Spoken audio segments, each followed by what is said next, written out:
you get into the conversation. Folks that are listening on streaming, I just got a text that said, Egberto, you're not streaming. And thank you so kindly, Alistair, for informing me because the button I forgot to push. I'm going to have to get like a pilot, you know? The pilot has a checklist that they go through 1, 2, 3, 4, 5. Howard, I need to get me a checklist because every so often I forget to go ahead and go on the stream. So I have to say, for the people that are listening on the stream, welcome to Politics Done Right. This is Egberto Willies, your host. Don't forget, 713-526-5738. Option 1 to donate. Option 2 to talk on air. Let's get busy with the program. Anyhow, folks, here is the deal.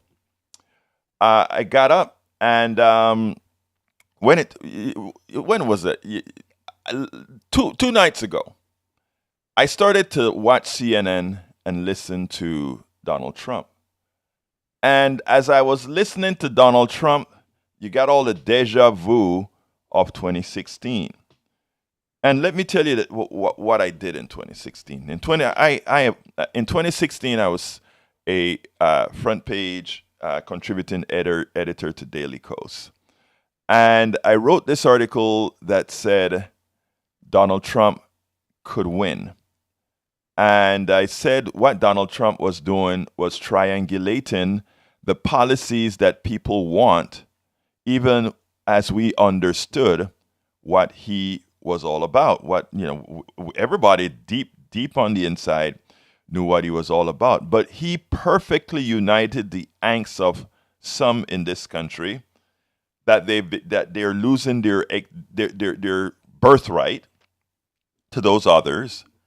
And at the same time, he provided this message that said, all those things that you want, I'm going to give you. And I showed in the article that most Americans are progressive. Donald Trump, back in the days before he was a politician, pretty much supported progressive policies as well. I mean, he doesn't really know these words, but he supported progressive policies. And as he supported these policies, as he started to run and he ran for a Republican, he said, not in these words, but he said he was going to run as a Republican pretty much because it's easier to herd Republicans is what he inferred.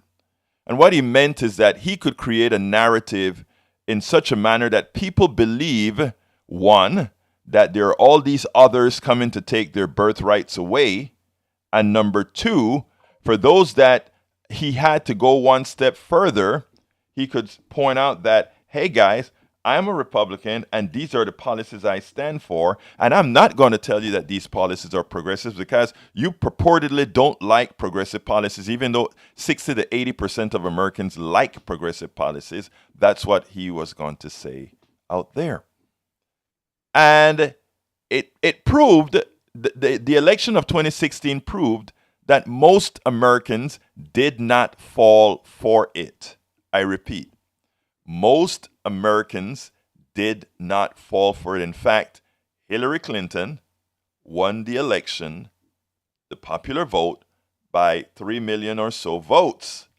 But what happened is that in select locations, and anybody who maps the United States of America, if you do a map of the United States of America, you can figure out the minimum amount of people you need to win, even not getting a majority of the voters, because they're just select districts and select states. If you win those states, you can win the Electoral College. And that's all Donald Trump had to do.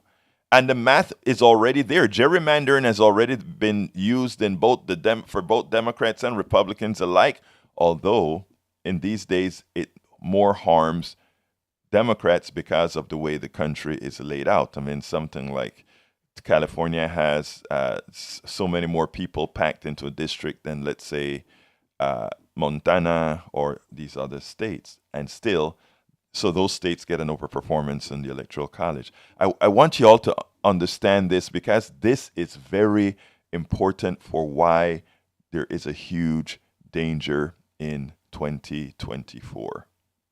For those who don't want Donald Trump, there's a huge danger in 2024. Because now, if you go ahead and do the math still, in a close election, the map still favors Republicans in Wisconsin, in Pennsylvania, in Tennessee. Well, Tennessee is always going to be a red state for the foreseeable future. Pennsylvania, also a few other states as well. And if you take a look at what occurred in the CNN debate, what Donald Trump did, everybody knows Donald Trump is a liar. Everybody knows he's lying about something. But you know who are extremely upset in this country? The group of folks that are very, very upset in this country for what they see happening to them personally. They don't give a hoot that Donald Trump lies a lot. They don't give a hoot that Donald Trump has sexually assaulted women. They don't give a hoot that he's robbed those folks who went to Trump University or any of these issues. They are just wanting to stick it to those others. And they know that sticking it to those others means Donald Trump. And how do you mitigate that, though? But before, you know what? Before I go and talk about mitigating this, I want to let you hear, because for all the Democrats out there and the independents out there and the progressives out there that believe, look, stop thinking about Biden's age. Stop thinking about Biden not being so smooth. Stop thinking about all these issues. After all, his policies that have gone through so far are really helping most Americans, which is true. The policies that he's gotten through so far really made the recession coming out of the pandemic much less than it would have been had it been, let's say, the policies of Donald Trump, because of the starving policies that he would have released. It made this recovery that much quicker, that much more robust. Now, all that is true. But still, in the last ABC, I think it's the ABC Ipsos poll, when asked who was better on the economy and would be better on the economy, Donald Trump came in at 50-something% and Joe Biden came in at 36%. There are several reasons for this. There are several reasons for those kinds of numbers. One, poor marketing.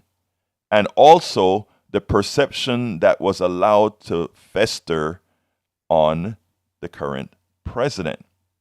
I'm going to talk about how this happens and why it happens, just based on me living in Houston in a very conservative enclave. But beforehand, what I want to do is I want to play what Jen Psaki had to say after she watched what I call the debacle on CNN. I think I have that queued up. I want you to listen to this, and then let's take it on the other side. I did not watch the entire CNN last night with Trump. And the reason why I eventually stopped was I was pretty upset because I saw exactly where it was going. I saw how the crowd was responding, a decidedly Republican crowd. I saw the way the questions were asked. I also saw the way Trump responded to it. I also noticed how the interaction and the command of the stage. I saw all of that. And I just left and said, the media is doing it again.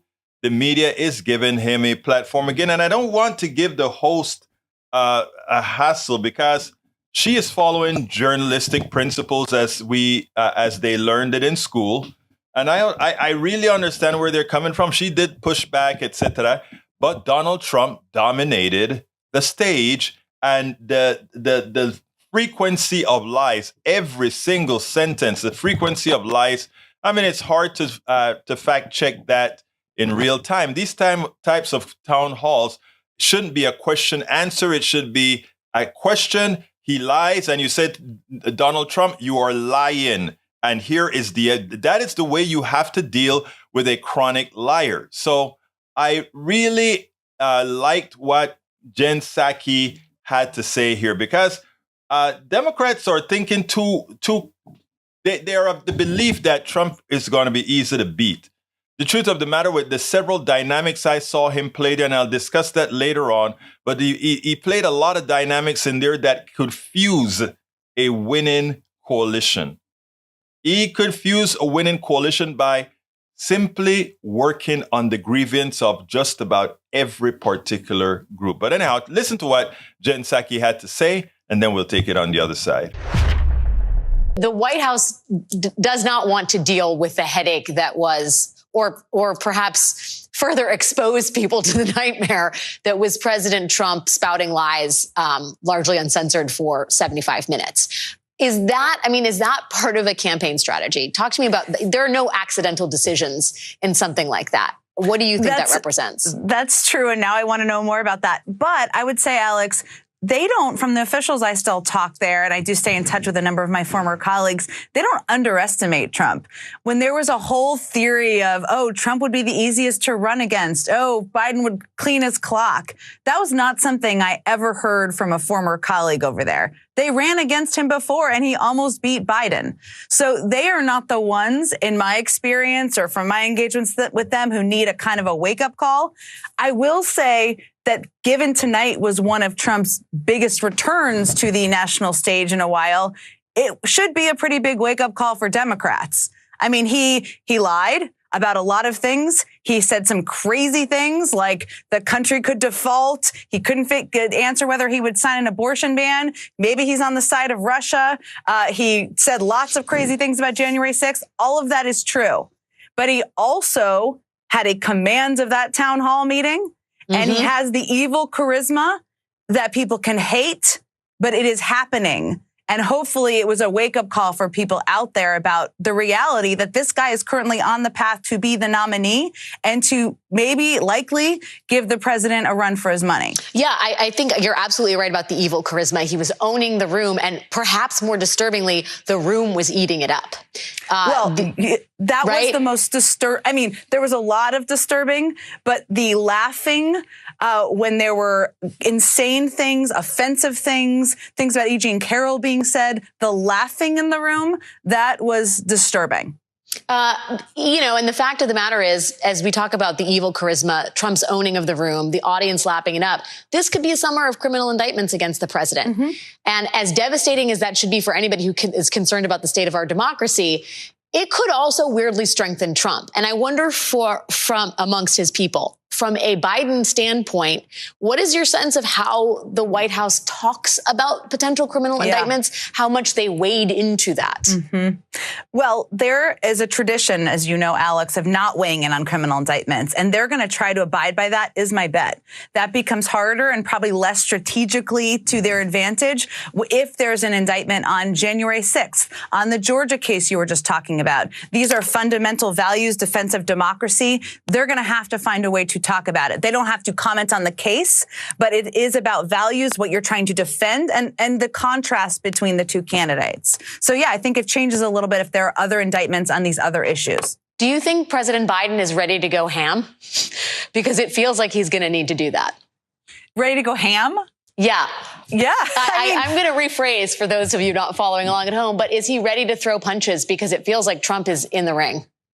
I think so. He did in 2020. I think he has to be. The other thing, though, to remember here is it's probably not going to be won or lost on fact checking. It's probably going to be on fighting about the issues, abortion access, democracy, the economy that helped him win in the first time. So I think he's going to be very specific about where he throws his punches. So Jen Psaki is yeah, and I cut that off a little bit early, but Jen Psaki is absolutely right. I mean, none of the fact checking and all of that. It's great for those of us who are really into what we're talking about here, and who are really into politics, etc. But what these polls are starting to show, and it's one would never believe this 5 years ago. 10 years ago, that somebody could have been indicted, about to be indicted, found liable, not convicted, but found liable of, something like something otherwise. I mean, it is, when you take a look at that, and the poll numbers are where they are, it ought to be concerning. And it's and not only concerning but worrisome, because again, people talk about Donald Trump is at its high limits now, that he cannot gain anybody else. I don't know what politics tells anybody that, who says that. The truth of the matter is, no, he does have growth potential. I heard on Morning Joe, even as the polls look very bad for Senor Biden right now, they are either showing Biden and Trump in a statistical heat, or Trump is slightly ahead if the election were held today. But don't worry, Trump is at his peak. Are you kidding me? Are you kidding me? There's a lot of work that those who want another option, there's a lot of work that needs to be done. And the reason this work has to be done is because of the exact manner in which the right wing seeds America. And I'm going to talk about how the right wing seeds America in a minute. But before I get into that, I need to ask you all that are listening to either call 713-526-5738, extension number 1, to contribute, which we need your contributions now to keep these programs on air. Extension number 2, if you have something you'd like to add to the discussion today, whether you want to talk about what we are talking about now, or maybe you want to add something else. 713-526-5738. One more time, 713-526-5738. Be a part of the discussion. Give us a call now, both to contribute and to go ahead or to come on air. You can also contribute right away by going to kpft.org, kpft.org, and click the donate button. Please do remember, as you make your selection as how much you're giving and what you want as a gift, to put Politics Done Right as the program you're supporting as you contribute to KPFT.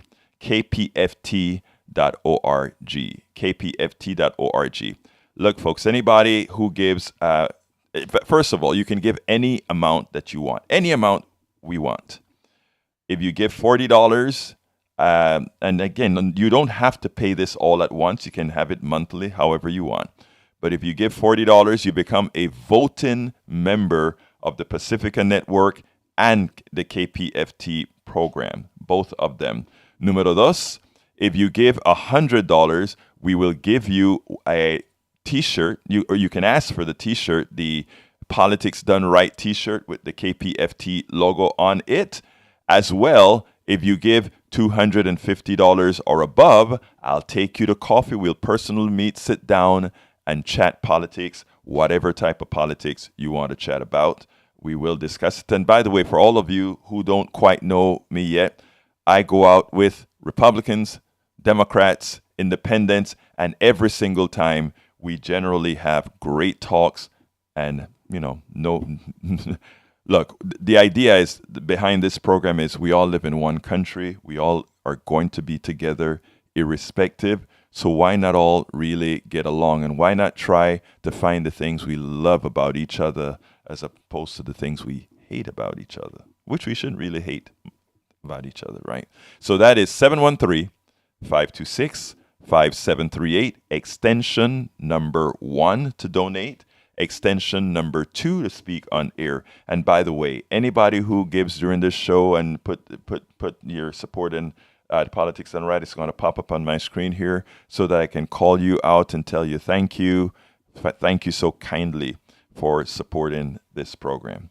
Thank you so kindly for supporting this program. All right, let me talk about how the difference between how Republicans, or I should say the right-wing Republicans specifically, but the Republican media machine in general and the Democratic media machine in general. and I realized this over a decade ago, as was a board member of the Coffee Party and saw how things worked in Washington, right? We collected all this money from people to promote what we were doing, which means inform folks. We had a big thing on the mall in Washington, D.C. called, what was it called? It was a speak off. We had everybody come into, I think signed up, we had like 3,000 people signed up to be bused from all over not bused, but they came however they could, from all over the country to Washington, D.C. to be on the West Mall. We were going to we had the whole stage set up. We paid consultants and all of that. It costed us over $100,000 for a rally. And as we were sitting down, all of us on the board sitting down, going through the numbers, and some of us were looking, it's like, why are we giving this consultant $16,000? Why are we giving this media person $10,000? Why are we? Those are the kind of costs that we were talking about, right? Some of us who were, looking at what contracts were signed and all of that to put these things out there. And then we realized that to some, this stuff is a business. And look, everybody have to eat and all that kind of stuff. But I mean, we complain a whole lot about getting paid commensurate with the work that you do. For all practical purposes, the media that got out there was done from what I recorded, what Eric recorded, and a few others recorded, right? But we paid a media consultant $16,000, So those are the kinds of things that do. And I realized, and by the way, this group was not it was a transpartisan group, but it was decidedly progressive. And I realized that for some reason, a lot of progressive organizations follow the same mantra that the Democratic Party follows. They hire a whole lot of consultants to go out and do the job. And these consultants generally, when you hear about these guys being in an ivory tower, I am telling you, these guys are in an ivory tower. They don't know what's happening to our brothers and sisters in the ghettos, the barrios, and Appalachia. They sit down there and they calculate what they think America wants. They call people up and they get a poll and they try to adapt what they're doing to a poll, etc., etc. Now, the difference between the right wing now, and I live in Kingwood, and I see how these things operate, man. They are in your churches. They are in the civic groups. They have the barbecue and the mall. They have all these things to have flesh and blood interaction with their pew. I call them pew, but I mean the people who they're talking to. So in as much as these policies doesn't favor most of these people that are voting for them, what starts to occur is that these people are an integral part of a community. They are much more a community. So when they go to the polls, they vote for their brother, their sister, their community friend, etc.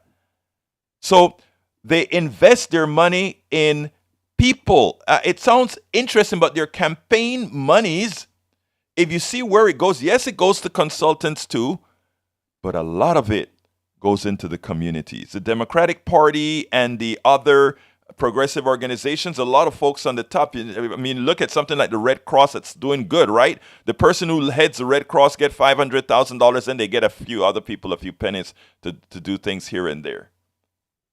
Now, so we have the Republicans going ahead and doing that, but there's another magical thing that they do.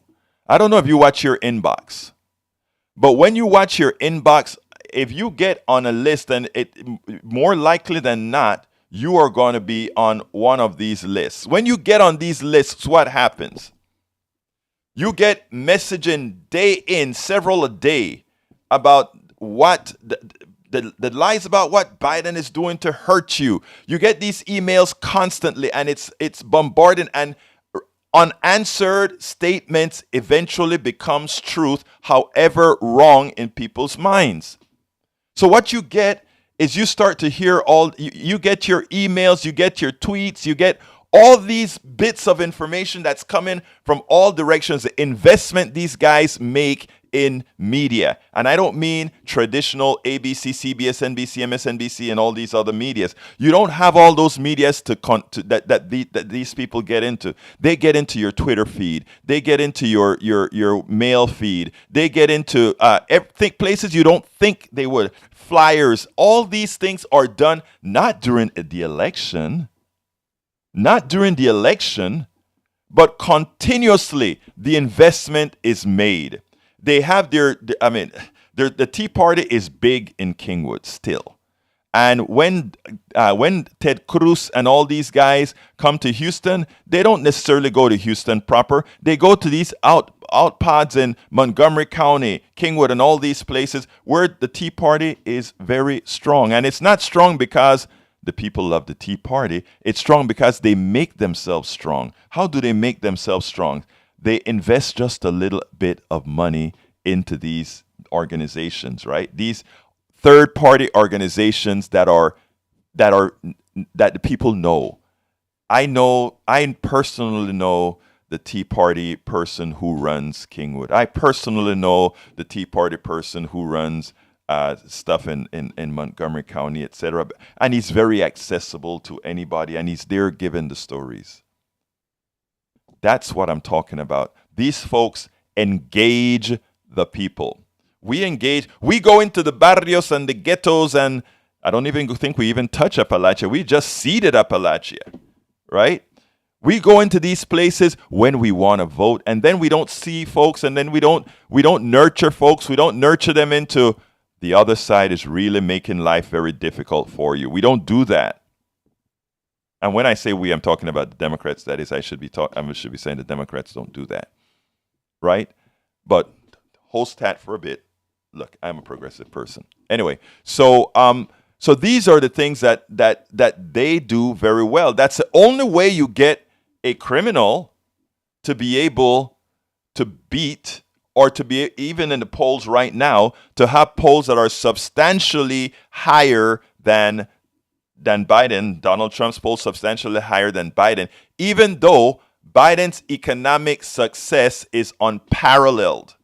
And I am not even a great supporter of Biden. I was a Bernie guy. In the old days, I was a Bernie guy who went as a delegate to Philadelphia to support him. But Biden, what he's accomplished economically, it cannot be argued. And when folks attempt to peg inflation on the amount of spending he did, that's a fallacy. That's a narrative. I think if you take a look at what Representative Katie Porter put out there, it proves that no, it isn't this overspending that causes inflation. Actually, inflation is caused when there are shortages, and the shortages that we had, many of them were manufactured. The oil shortage was manufactured. We never had an oil shortage. Never. Not during the pandemic, not when we expanded after the pandemic. We never did. When Donald Trump goes out and talk about we have shortages and all these issues on CNN that went unrefuted, none of that was true. When they speak about supply chain issues, that was partially true for things like chips in cars and all of that, because these guys that we support, or these business people, decided to outsource all our chip making to cities or to countries overseas, which means if there are pandemics, hurricanes, or whatever, it affects the supply chain. But that's not for everything. But everything went up in price because the people who run the system could. That's not Biden's fault. That is the economic system's fault that we've allowed to fester, right? So none of these things are really cared for appropriately by the people in power. So the highlight that's coming, that somehow Biden is going to just run away with this thing. The infrastructure that's needed to convince people, it's just not there. It's just not there. Jack, go ahead and make your comment, sir. Is Jack here? He's here. We got to rush over to the mic. Okay. You got your tin can over here. Yeah, Howard, he's he's the Professor Frankenstein of Tin Can, and he's birthed a beautiful Frankenstein baby here. Oh, Lord. Yes, he has. Yes, he has. Talk to me, Jack. Let me get there. Okay, he's got to get his headphones on so he can hear Oh, you. Jack is still trying to get his headphones on. Okay, I thought That's Jack right. Well, was. I was talking without headphones. Okay. 713-526-5738. Option 1 to donate. Option 2 to call in and talk. As far as Trump goes, if they don't get him elected, Plan B, I believe, is gun violence in the streets. And, they'll install him as a dictator. If the Republicans stand his childish antics, I'm not a Trump fan. And like you say, Biden works for the same master, basically. I believe that the Democrats should put their best talent to work. The progressive Democrats are the ones that have all the ideas and want to help the people and do things for the people. This right side, corporate side of the Republicans is just, they're giving the power to the corporation more than the people. I mean, that's the way I'm seeing it. well, Jack, it's really all about money. Yes. You just follow the money. It doesn't make any difference whether it's Democrat or Republican. It's money. Money runs everything. And You in nailed fact, it. it runs us too. Unfortunately, it's one of those things where we're slaves to money. And, you have to have it. We live in a world where you have to have survival. Even if you're just surviving, you still have to have money. So we got a caller getting ready to go on here, Egberto. Well, that is great. Now, I want to tell you, you nailed it when you say it's about the money, and the money applies to both sides. But there are good people that, yes, we have to survive on money. I mean, even KPFT here, we are asking for money. And by the way, folks, call 713-526-5738, extension number 1 for contribution, or go to kpft.org and hit that donate button. We need you to do that as soon as you can. And by the way, folks, we will announce your name on air as soon as that pops up on my screen. But right now, we have not received for this morning, and our daily quota is 250, and we're behind by about a couple days. Anyhow, let's go ahead and bring Brother Johnny into the fold. Johnny, how are you doing, sir? Let's see what Brother Johnny's doing today here. All right, You're Johnny, on, Johnny. Yes, I am on, and I can verify because I heard a sound. Excellent work on years. Well, I'm listening to you this morning, and all of a sudden my mind went back to when I was 10 years old, in 1969, when we went to my cousin's house to watch the moon shot on their color TV. That turned out to be a disappointment in a way. Yeah, but when we saw the rocket take off, we saw that in living color. And I remember seeing that big, gigantic white metal cylinder pass in front of the camera, and gigantic all-cap letters, USA in red, as it passed in front of the camera. And that was the first time I felt in a couple of years proud to be an American. Imagine that, a 10-year-old who has been felt alienated from his own country by the time you're 9 or 10 years old. And then it hit me again. Maybe we're missing the mark here in dealing with Republican voters. Maybe. We need to start relating to them as 10-year-olds. Because as you and I both know, a lot of 9 and 10-year-olds, by the time you get to be that age, you've pretty much figured out who the honest dealers are, and who the people are that you can't trust. For example, before I was 10 years old, maybe when I was in the 2nd or 3rd grade, even though I didn't pay attention to the news every day, I could hear Republicans on the radio or see them on TV, and I realized, oh, those are the bullies. Those are the bad guys. And without even having to explain further than that. And that turned out to be true when I got older, looking back. So how do we relate to them now, to the 10-year-old bullies who are 40 years old and 50 years old? You remember when Donald Trump had just won the nomination going into the 2016 election? Do you remember the camera sitting on the floor of the Republican convention and showing this half a dozen of white male, beer-bellied Republicans, 56-year-olds, some with beards, and they were all disheveled looking. Their jeans were sloppy and roomy and wrinkled, and they were all looking at each other and looking around. They didn't know what to do next. And I said, holy crap, we're in trouble. These people are the same people I saw gathered in front of the stage to see Donald Trump speak. And they all looked at each other with anticipation, like little young school children at a rock concert, smiling at each other and all this stuff. That anticipation we saw still in these adults right now after Donald Trump had already been in office.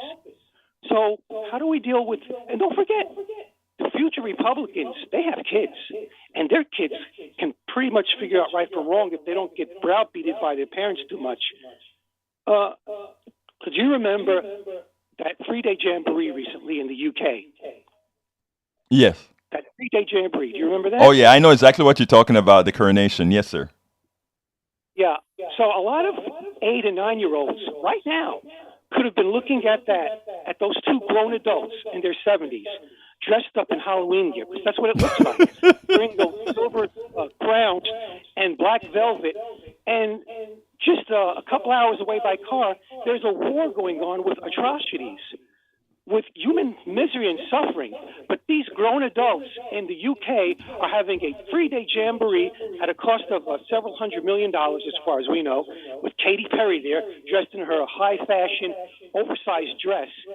The stark contrast is not missed by today's 9 and 10-year-olds. Exactly. You know, Johnny, let me interrupt you a bit. And first of all, I like the commentary, but I'm going to take a slightly different notion, even though you and I agree on the subject. And it goes this way. There is no real, and folks are going to cut me up the first few sentences, and then I think they are going to understand what I'm saying. There is not a lot of difference between the average Republican, the average Democrat, or the average independent. Okay, there's not a lot of difference between, and I promise you, I integrate myself with all these folks, everybody. All right, there's not a lot of difference. There's the same amount of sexism, same amount of racism, same amount of love, same amount of hate, same amount of all those things are true, but they are all triggered by these externalities of a culture that they were reared in. Okay? And so I understand why you did it, but I'm not going to call my Republican brothers and sisters, the 10-year-olds who are just waiting for the next thing from Trump, because a lot of my Democratic brothers and sisters had that same look as well when Obama was the savior. Okay, they think, and it's all a perspective kind of a thing. So what I try to do, Johnny, is the following. You had the answer right there. Even as you use the 10-year-old, in my opinion, in the 10-year-old comparison, what you said was, how do we reach them? And that is the magic. I'm not saying how do we reach the 10-year-old. I'm saying how do I reach my Republican right-wing brothers and sisters? How do I reach them? And, go ahead. You can go ahead. And what I would say to you is, let me clarify what I mean by this. I don't mean that we should talk to our fellow voters as 10-year-olds. I'm saying we need to put ourselves back in the mindset of when we were that age to see the world. Exactly. And that's why I said you and I agree, and I wanted to put it in other terms, because once you said that 10-year, this is what I also learned, brother. Once you say that 10-year-old, you've then immediately lost the person you've called a 10-year-old because they're not listening to you anymore. That's the reason I said that, right? So my goal is this. Like, I tell you a quick story, Johnny, and anybody listening, please call 713-526-5738, extension 1 for a contribution. I don't see a contribution in there yet. Remember, $250. I'll take you to coffee. We'll sit down, and just like I'm talking to Johnny here, whatever, we'll talk whatever you want to talk about. $100 for a T-shirt with the Politics Done Right insignia on it, as well as a KPFT insignia on it, or a $40 contribution to become a voting member of the Pacifica Network, or whatever you can give. But just call 713-526-5738, extension number 1 to contribute. If I see it, that if you give something now, it'll pop up on the screen that I can thank you. Numero dos, if you can hit number 2 if you want to be on air. Lastly, but not leastly, please remember that this is your show. You can go to kpft.org and contribute as well. And just remember to hit the number, say that the contribution is in the name of Politics Done Right. Okay, Johnny, let me just, go ahead. Yeah. I like the idea of your premium where you will sit down with someone with a coffee for a certain level of premium. Here's another idea. Here's another iteration of that.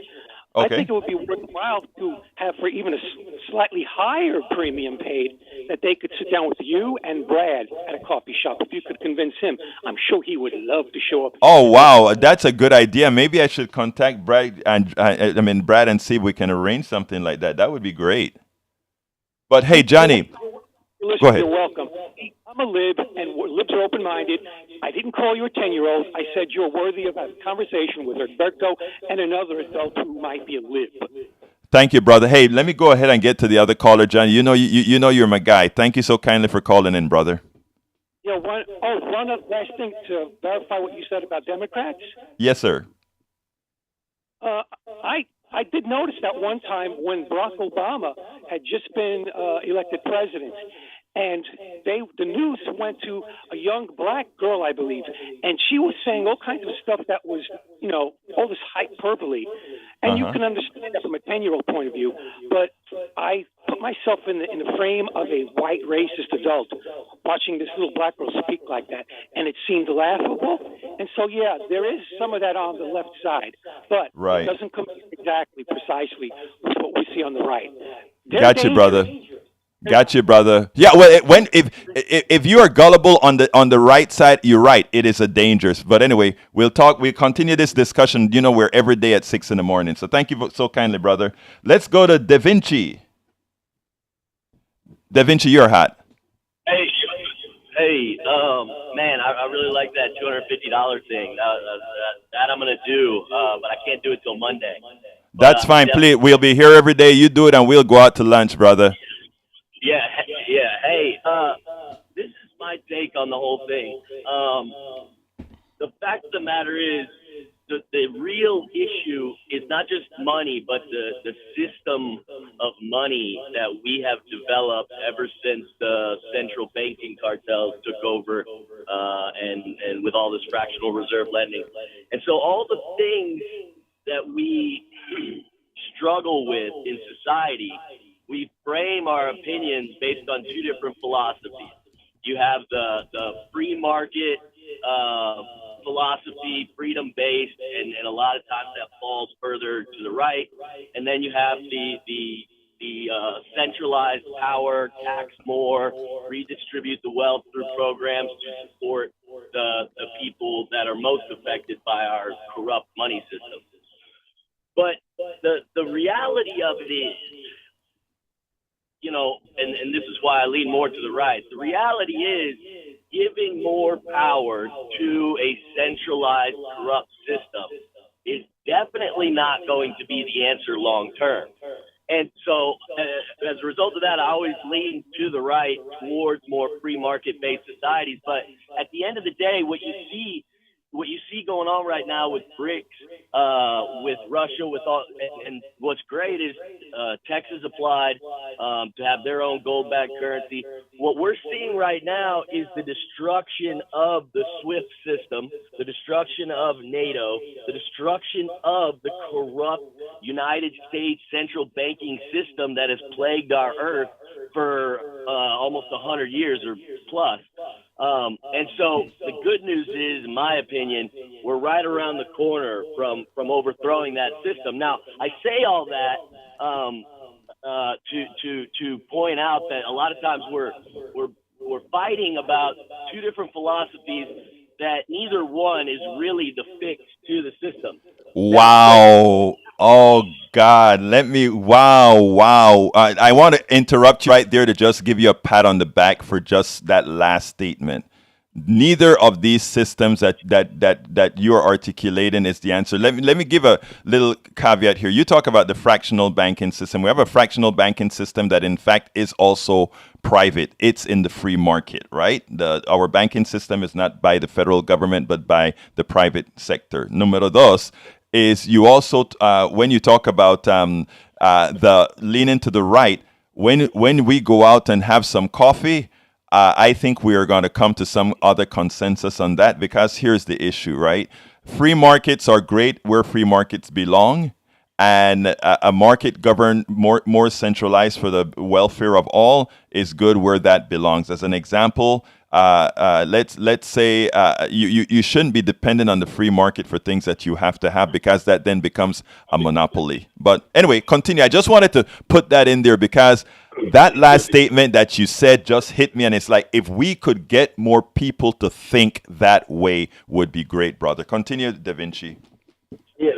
Yeah, and it's funny because there's a book, The Road to Serfdom, and it's a great book. But in that book, they basically say there is no perfect system, and the best system is going to be a blend of both. And to that point, I struggle with the healthcare. I definitely feel like everyone should have healthcare, but especially after this last pandemic, where they're trying to shove down a shot with no labels that we don't even know what's in it, tell us we can't buy, sell, or trade without it. Those are the things about centralized healthcare that scare me. So again, I want to expound on, we have to, my opinion, we have to maintain our philosophy from a freedom-based mindset, but we have to also acknowledge that what the central banks, and really they're hand in hand with the corporatism that we have in today's world, so they play off each other.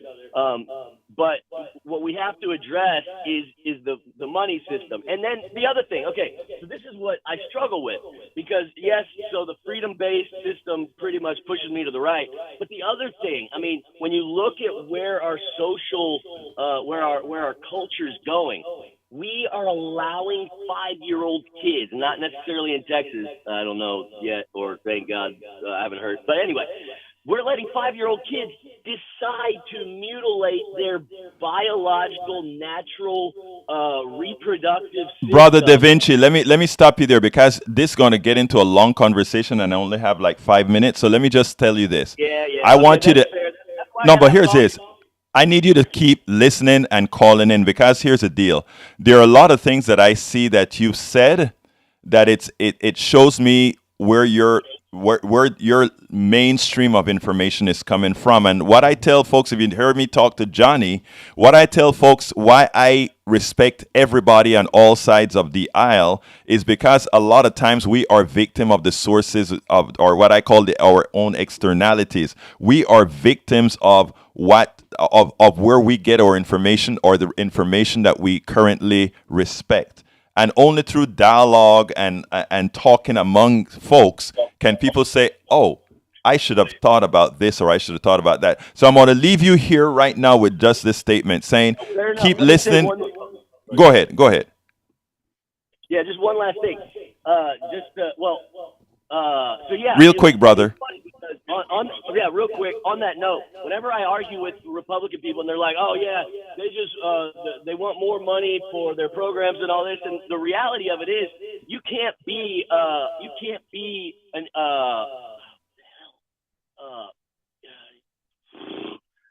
that's okay.